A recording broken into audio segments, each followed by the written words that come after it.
యువత పోరని నిరసన చేయడంపై మీరేమంటారు? వైసీపీ నాయకులు ఇంట్లో ఉండి ఏమీ తోచగా ఈరోజు పరిస్థితుల్లో వాళ్ళు ఏదో కార్యక్రమం చేయాలి, పార్టీ కాపాడుకోవాలి, అధినాయకుడు ఏదో చెప్పాడు మేము చేయాలి, మన్నలు పొందాలి అనే ఆలోచన తప్ప యువత పోరు అనే పదానికి వాళ్ళు అనర్హులు. ఇంకో విషయం ఏంటంటే ఆ యువత పోరులు ఎక్కడన్నా యువత వచ్చారా? ఈరోజు రాష్ట్రంలో వాళ్ళు పెట్టిన ఏ ఒక్క శిబిరంలో అయినా సరే, ఏ ఒక్క ప్రదేశంలో వాళ్ళు చేసిన నిరసన జరిగిన ప్రదేశంలో అయినా సరే, ఏ ఒక్క నిరుద్యోగి కానీ ఏ ఒక్క ఈ రోజు రాష్ట్రంలో మేము ఈ విషయంలో ఇబ్బంది పడుతున్నాం అని చెప్పి స్వచ్ఛందంగా యువత ఎక్కడన్నా వచ్చారా? రాష్ట్రంలో ఎక్కడా అది లేదు.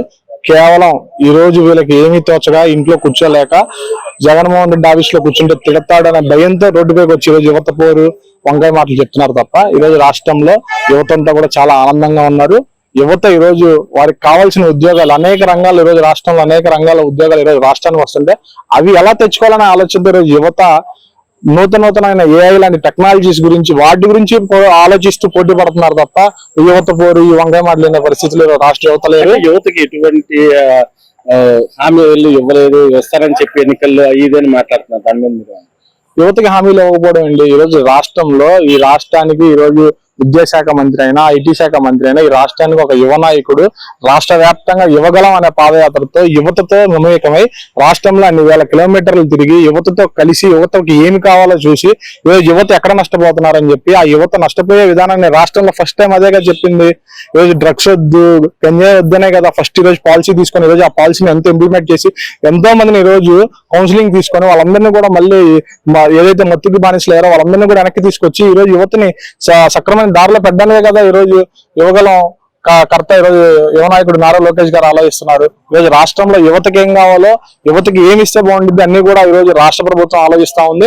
ఈరోజు యువత కూడా హర్షంగా చాలా అంటే ఎంత అంటే ఈరోజు రాష్ట్రంలో దగ్గర 5 సంవత్సరాల పరిపాలనలో 2 సంవత్సరాలు కోవిడ్ పోయినా సరే 3 సంవత్సరాల పాటు వాళ్ళ సర్టిఫికేట్లు కూడా తెచ్చుకోలేకుండా యువత ఆత్మహత్యలు చేసుకుని ఈరోజు రాష్ట్రంలో బాధపడిన రాష్ట్రం నుంచి ఈ రోజు వారి సర్టిఫికేట్లు కానీ వారి ఇంట్లో చదువుకుంటే పిల్లలతో పాటు వాళ్ళ తమ్ముళ్ళకి కానీ వాళ్ళ చెల్లెళ్ళకి కానీ వాళ్ళ అక్కలకు కానీ ఎవరైనా సరే చదువుకుంటే వారి ఫీజు ఖచ్చితంగా ప్రభుత్వమే కాలేజీకి కట్టిద్దని నూతన ఏదైతే 2014 అప్పుడున్న ఫీజు రియంబర్స్మెంట్ పథకం ఉంది దాన్ని తీసుకొచ్చి ఈరోజు యువత విద్యార్థులు అంతా హ్యాపీగా ఉన్నారు.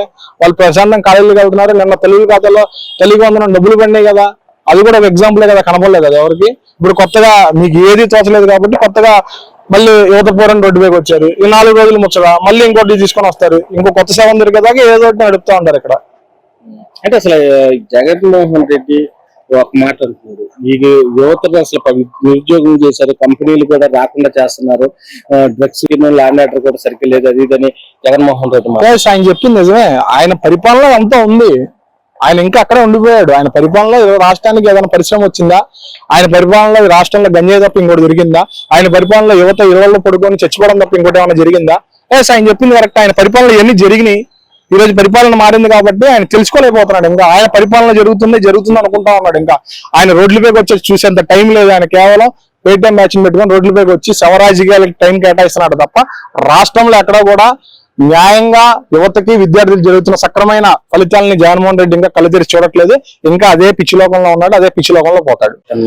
జగన్మోహన్ రెడ్డి కారు కింద పడి చనిపోతే అది గ్రాఫిక్స్ కావాలని జగన్మోహన్ రెడ్డిని కేసులు ఇరికిస్తున్నారు, తప్పుడు కేసులు పెట్టి అరెస్ట్ చేస్తున్నారు. జగన్ కి వచ్చిన ఆదరణ చూడలేక ఈ గవర్నమెంట్ ఇలా చేస్తుంది, అది అని మాట్లాడుతున్నారు. మీరేమంటారు? అయినా జగన్మోహన్ రెడ్డికి వేరే సోర్స్ ఏం అవసరం లేదు. సగం ఉంటే చాలు కదా రాజకీయం చేయడానికి. ఆమె కారు కింద పడింది కూడా చూసుకోలేను, అది గ్రాఫిక్స్ ఎలా అవుతుంది? క్లియర్ గా వీడియో కనపడతా ఉంది, అది గ్రాఫిక్స్ కాదు. ఆయన కూడా ఒక శవం కావాలిగా. దాని కింద దానితో పాటు వేరే వాళ్ళు రాజకీయం చేస్తున్నారని ఎలా అనుకుంటున్నారు? ఆయన కదా రాజకీయం చేసే శవాలతో ఆయన రాజకీయ రోజా అంటుంది ఇదంతా గ్రాఫిక్స్ కావాలని అది మాట్లాడుతున్నారు. రోజా గారు అంటే ఆవిడకి కళ్ళు కనిపించట్లేదు, మాకైతే తెలియదు, కానీ అది చక్కగా వీడియో కనపడతా ఉంది. అంటే రాష్ట్ర ప్రజలందరికీ కారు కింద కనిపిస్తా ఉంటే పక్కకి తీసేసి శవాన్ని అదే తన పక్కకి లాగేసింది కనపడతా ఉంటే ఆవిడకి ఒక్కదానికి మాత్రమే కనిపించట్లేదంటే ఆవిడకి ఏదో మరి కళ్ళుకి కనిపించట్లేదని అర్థం చేసుకోవాలి. అంటే ఇప్పుడు వాళ్ళని కావాలని తొక్కింది డ్రైవర్ అయితే, కారు నడిపింది డ్రైవర్ అయితే అందరి మీద కేసులు పెడతాం ఏంటి అది ఇదని మాట్లాడుతున్నారు. ఇప్పుడు ఆ ప్రోగ్రామ్ ఎవరిది? జగన్మోహన్ రెడ్డిది. అక్కడ వచ్చే వాళ్ళందరూ మరి అంటే తన కోసమే వచ్చారు అనేది ఆ మాత్రం చూసుకున్నట్లేదా?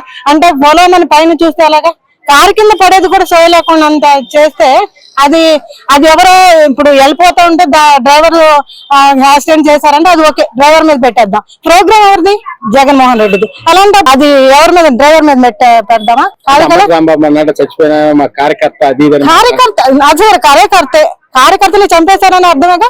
సరే కార్యకర్త వాళ్ళ కార్యకర్త అనుకుందాం, ఓకే. ఆ కార్యకర్తను చంపేసినట్టేగా మరి. అంటే అది కూడా గ్రాఫిక్స్ అని, వాళ్ళ కార్యకర్తని తనని యాక్షన్ చేసి అది గ్రాఫిక్స్ అంటే వాళ్ళకి అసలు అంటే నేనైతే ఆ ప్రభుత్వానికి ఉన్న ఆలోచన ఏంటో తెలియట్లేదు మరి. జగన్మోహన్ రెడ్డికి ఉన్న ఆలోచన ఏంటి, వాళ్ళ మాజీ మంత్రి వర్యులు చేసిన మాటలు ఏంటి, వాళ్ళకి అర్థం ఏంటి? వాళ్ళకి అర్థం కావట్లేదు. అసలు ఏం చేయాలో కూడా అర్థం కావట్లేదు. ఏం చేయాలనేది అర్థం కాక వాళ్ళు ఏదో ఒకటి మాట్లాడాలి అనేది చూస్తున్నారు. ఈ ప్రభుత్వం మీద ఏదో చేసి బురద చల్లాలనుకున్నారు. చాలా బాగా ఉంది, మహిళలకి చాలా పథకాలు, అలాగే ప్రభుత్వం అభివృద్ధి చెందుతుంది, మన రాష్ట్రం అభివృద్ధి చెందుతుంది. అది చూడలేక వాళ్ళు మాట్లాడుతున్నారు. మాది ఎటువంటి పార్త లేదని చెవిరెడ్డి భాస్కర్ రెడ్డి వైసీపీ నేతలు కానీ ఐఏఎస్ ఆఫీసర్లు కావాలని గవర్నమెంట్ తప్పుడు కేసులు పెట్టి మమ్మల్ని అరెస్ట్ చేసి లోన వేస్తుందని మాట్లాడతారు. దాని మీద మీరేమంటారు? ఒకటండి, మద్యం కుంభకోణము జరిగినటువంటి వాస్తవం ప్రజలందరికీ తెలుసు. పక్కాగా జగన్మోహన్ రెడ్డి పాత్ర దీంట్లో జగన్మోహన్ రెడ్డిని ప్రధానమైనటువంటి ముద్ద అనేది ప్రజలందరూ భావిస్తున్నారు. కానీ జగన్మోహన్ రెడ్డిని అరెస్ట్ చేయట్లేదు ఇప్పటి వరకు దీని మీద. ఇంకోటి చెవిరెడ్డి భాస్కర్ రెడ్డి వంటి వాళ్ళు, అతను ఎంత కన్నింగ్ నేచర్ అంటే ఈ డబ్బులు తీసుకెళ్లి యుగండా దేశం లాంటి యుగండా లేదా XYZ ఆ దేశాలలో వాళ్ళు మైనింగ్ వ్యాపారం కానీ స్టీల్ ఫ్యాక్టరీస్ కానీ కట్టి అక్కడి నుంచి రొటేట్ చేయాలనేటువంటి ఆలోచనతో వాళ్ళు ఉన్నారు. రెండు. మూడోది వచ్చేసేసి వాళ్ళ అబ్బాయి గుండాగిరి చేస్తూ ఆ మనీతోటే వీళ్ళు ఎలక్షన్ చేశారన్నటువంటిది మామూలుగా పబ్లిక్ అందరికీ తెలిసిన విషయమే. ఇంకొకటి ముఖ్యంగా ఏంటంటే ఈ మద్యం విషయంలో ఇంకా పెద్దిరెడ్డి రామచంద్రారెడ్డి పాత్రగా ఉందనేది మా నమ్మకము. ఎందుకని అంటే వాళ్ళంతా ఇదంతా స్కామింగ్ బ్యాచ్ కదండి.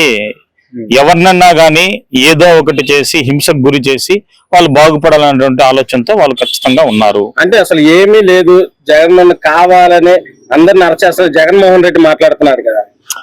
ఏమీ లేదేంటండి, మొత్తం ప్రజల యొక్క ప్రాణాలని పన్నంగా పెట్టి మొత్తం ఏదైతే ఉందో, ఎవరైతే ఇప్పుడు ఈ ధనుంజయ రెడ్డి గారు కానీ కృష్ణారెడ్డి ఆయన పిఎల్ ఎవరైతే ఉన్నారో మొన్న చేసినటువంటి వాళ్ళందరి పాత్ర స్పష్టంగా ఉందనేటువంటిది సిట్టి యొక్క ఆలోచన.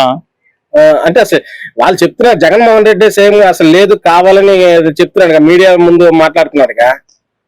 అది వాళ్ళ యొక్క మామూలుగా అంటే ఇప్పుడు విషయం ఏంటంటే 100% వాళ్ళు దొరికిపోయారు. ఆ దొరికిపోయిన దానికి ప్రతిపక్షం మా మీద వేరే కుట్ర చేసి మమ్మల్ని ఇరికిస్తున్నా అంటున్నారు. అది చాలా తప్పు. అంటే అసలు నిజంగా మధ్యలో కుంభకోణం జరిగిందంటారా? అసలు కుంభకోణం జరిగిందండి, జరగకోకుండా ఎక్కడ ఉంది చెప్పండి. మీకు ఆన్లైన్ ప్రాసెస్ లేకోకుండా డైరెక్ట్ గా పెట్టేసేసి 3,000 కాదండి, దాదాపుగా మాకు తెలియంగా 10,000 కోట్ల అబ్బో జరిగినట్లుగా అనుకుంటున్నాము. అసలు మద్యం కాస్ట్ ఎంత 9 రూపాయలకి 250 రూపాయలు పెట్టి అమ్మారు వీళ్ళు. తర్వాత అసలు వాళ్ళ ఇష్టం వచ్చిన బ్రాండ్స్ వాళ్ళు పెట్టుకున్నారు, ప్రజలు అల్లాడిపోయారు. ఏదో సపోజ్ చేసేసి మళ్ళీ తీసుకున్న తాగిన తర్వాత వాడు ఒక 1 monthకే అతని యొక్క ప్రాణం క్షీణించి చాలా ఇబ్బంది పడారు. వాడు పని చేయలేక ఇబ్బంది పడి అనేక ఇబ్బందులకు గురి చేసినటువంటి జగన్మోహన్ రెడ్డి ఇది మామూలుగా ఏదైతే ఉందో ప్రజలు అందుకే అతన్ని చీకొట్టి పంపించేశారు. మిమ్మల్ని ఖచ్చితంగా ఏదైతే న్యాయపరంగా ఉందో దానికి ఖచ్చితంగా మీరు శిక్షార్హులు.